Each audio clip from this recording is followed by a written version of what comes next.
ലോക ലഹരി വിരുദ്ധ ദിനത്തിൽ നൂറനാട് പടനിലം ഹയർ സെക്കൻഡറി സ്കൂളിന്റെ ആഭിമുഖ്യത്തിൽ വിവിധ പരിപാടികൾ സംഘടിപ്പിച്ചു. ചാരുമൂട് ജംഗ്ഷനിൽ ഫ്ലാഷ് മോബ് നടത്തി.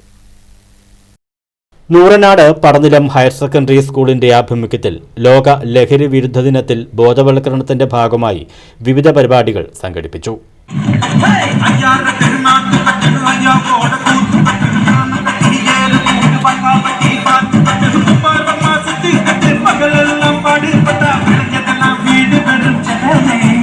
ഇതിന്റെ ഭാഗമായി ചാരുമൂട് ജംഗ്ഷനിൽ ഫ്ലാഷ് മോബ് സംഘടിപ്പിച്ചു.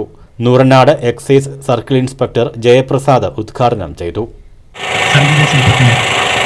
എല്ലാവിധ ആശംസകളും അതുപോലെ ഇത് മുൻകൈ എടുത്ത് ഇത്രയും ദൂരം കൊണ്ടുവന്ന് ഇതിൻ്റെ ഭംഗി നിലനിർത്തുവാൻ ശ്രദ്ധ പരിശ്രമിക്കുന്ന ഈ അധ്യാപകർക്കും എല്ലാവിധ ആശംസകളും നേർന്നുകൊണ്ട് ഈ പരിപാടി ഔപചാരികമായി ഉദ്ഘാടനം ചെയ്തുകൊണ്ട് നൂറനാട് എക്സൈസ് റേഞ്ചിൻ്റെ പേരിൽ എല്ലാവിധ ആശംസകളും ഇതിനെ നേർന്നുകൊണ്ട് ഇതിൻ്റെ ഉദ്ഘാടനം ഔദ്യോഗികമായി നിർവഹിച്ചതിന് നിങ്ങളെ ഏറെ സന്തോഷം അറിയിച്ചുകൊണ്ട് തീർക്കുന്നു. സ്കൂൾ പ്രധാനാധ്യാപിക GS ശ്രീകല, സ്കൂൾ വിമുക്തി കോർഡിനേറ്റർ അനീഷ് കുമാർ PV, അധ്യാപകരായ സുഷ B, മായ BG, ശ്രുതി, വീണരാജ്, ഗീത അപ്പുക്കുട്ടൻ തുടങ്ങിയവർ പങ്കെടുത്തു.